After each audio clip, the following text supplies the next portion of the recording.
Assalamu alaikum dear students, welcome to Shah Group Educational Channel. So dear students of class metric, in today's class of your subject English, आज हम poem पढ़ेंगे beautiful hands. नाम से ही जाहिर है कि इस पोएम में हम बात कर रहे हैं खूबसूरत हाथों की, और ये खूबसूरत हाथ किसी और के नहीं बल्कि हमारी मदर्स के हैं। तो सबसे पहले पोइटेस के बारे में देख लेते हैं, उसके बाद आगे हम पोएम का इंट्रोडक्शन देखेंगे। तो पोइटेस का जो नाम है, यानी कि जो इसकी शायरा है, उनका नाम है एलिन एमएच गेट्स। इनका लाइफ स्पेन आपको बताया हुआ है कि वो पैदा हुई थी 1835 में, जबकि उनकी डेथ हुई है 1920 में। आगे है रिलीजियस सॉन्ग्स इन्होंने जो वेल नोन मैगजीन्स के लिए लिखे हैं, उन रिलीजियस सॉन्ग्स के नाम इन्होंने बताए हुए हैं, the home of the soul and eternity. आगे है इनकी बिलोंगिंग, इनका ताल्लुक कहाँ से है, तो ये अमेरिकन पोइटेस हैं। आगे इनके बारे में, इनकी पब्लिकेशंस के बारे में बताया हुआ है कि इनकी जो पब्लिकेशन थी वो कब और कब पब्लिश हुई। तो ये 2 ईयर्स दिए हुए हैं कि 1897 एंड 1910 में इनकी पब्लिकेशंस जो हैं वो पब्लिश हुई हैं मैगजीन्स के अंदर। कुछ एमसीक्यूज दिए हुए हैं आपको पोइट से रिलेटेड, देख लेते हैं कि क्या है। Number 1, the poem beautiful hands is written by. ये जो पोएम है ब्यूटीफुल हैंड्स, इसको किसने लिखा है? ऑप्शन है Ralph Waldo Emerson, William Rose Wallace, Ellen MH Gates, या none of these. So students बताइए मुझे, ये पोएम किसने लिखी है? The name of the poetess is Ellen MH Gates. आगे बढ़ते हैं।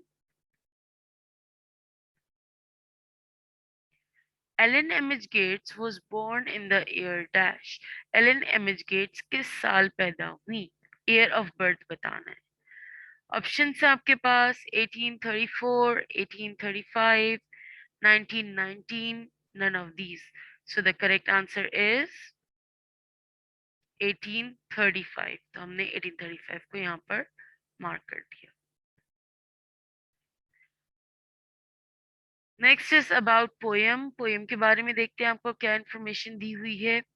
सबसे पहले थीम बताई हुई है कि इसके अंदर जो नेपोलियन का एक यहाँ पे कोट लिखा हुआ है वो कुछ इस तरीके से है, give me good mother's I will give you good nation.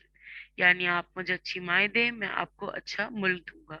तो इसका मतलब है कि कोई भी किसी भी बच्चे की परवरिश है या कोई भी बच्चा है, तो उसकी जो भी अपब्रिंगिंग है उसकी सबसे बड़ी रिस्पॉन्सिबिलिटी उसकी मदर की है। क्योंकि कहा जाता है कि मदर जो है पहली गाइड है अपने बच्चों के लिए, वो अपने बच्चों को हर तरीके से ट्रेन कर रही होती है। तो यही सारी बातें यहाँ पे बताई हुई हैं। तो की पॉइंट्स मैंने कुछ यहाँ पर निकाले हैं, डिस्कस कर लेते हैं। Mother's hand are the symbol of love. The progress of a nation depends upon the care and skill with which she foster her children। अपने बच्चों को कैसे तरबियत कर रही हैं, उनके कैसे ख्याल रख रही हैं, किस तरीके से उनका ब्रॉटअप हो रहा है, ये सब कुछ बताता है कि आगे जाके नेशन किस तरीके से प्रोग्रेस करेगी। आगे कह रहे हैं कि मदर वो एक्सेस है जिसके गिर्द, यानी वो एक आपका सेंटर ऑफ अट्रैक्शन है जिसके गिर्द आपकी पूरी फैमिली रिवॉल्व करती है। इसी तरह से वो हमारी तकलीफें दूर करती हैं, कभी भी हम परेशानी में हों, हमारे ऊपर एक रूहानी रोशनी सी होती है, जब भी हम उनका चेहरा देखते हैं तो हर मुश्किल, हर परेशानी दूर हो जाती है, हमारी मुश्किलात में कमी आ जाती है। हम तो अपनी लाइफ में बिजी होते हैं, लेकिन वो हमें खुश रखने के लिए अपनी ड्यूटीज पूरी तरह से दिलो जान से और मोहब्बत से पूरी कर रही होती है। Healthy and intelligent citizens of tomorrow, और ये बना रही हैं एक अच्छे और एक ज़हीन शहरियों को आने वाले कल के। तो ये आपकी मदर जो भी आपके लिए वर्किंग कर रही हैं वो सब बातें यहाँ पे बताई हुई हैं। आगे है कि ये हाथ बहुत मेहनत से काम करते हैं ताकि वो कंफर्ट दे सकें अपनी औलाद को और खुश रख सकें।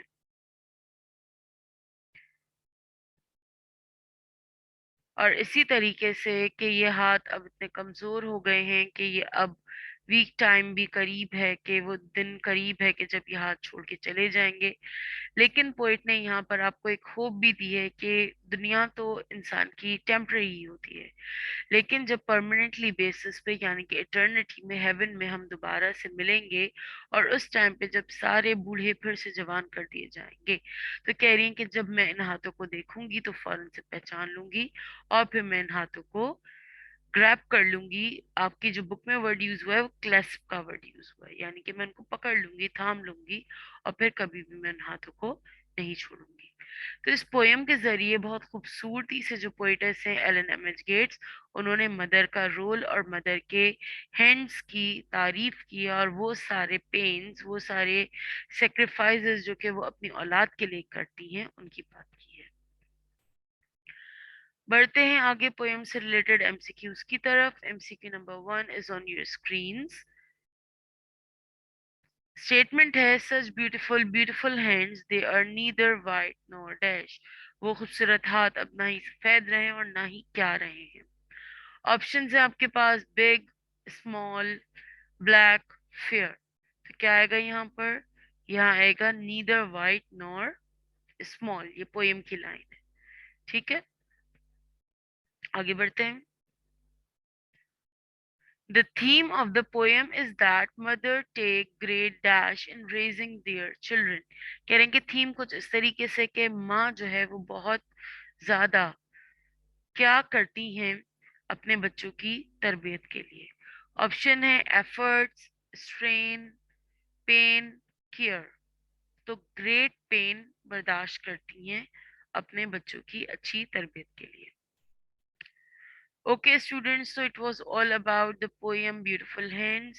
इंशाल्लाह नेक्स्ट लेक्चर में न्यू टॉपिक के साथ आप लोगों से मुलाकात होगी। टिल देन अपना ख्याल रखिएगा। अल्लाह हाफिज।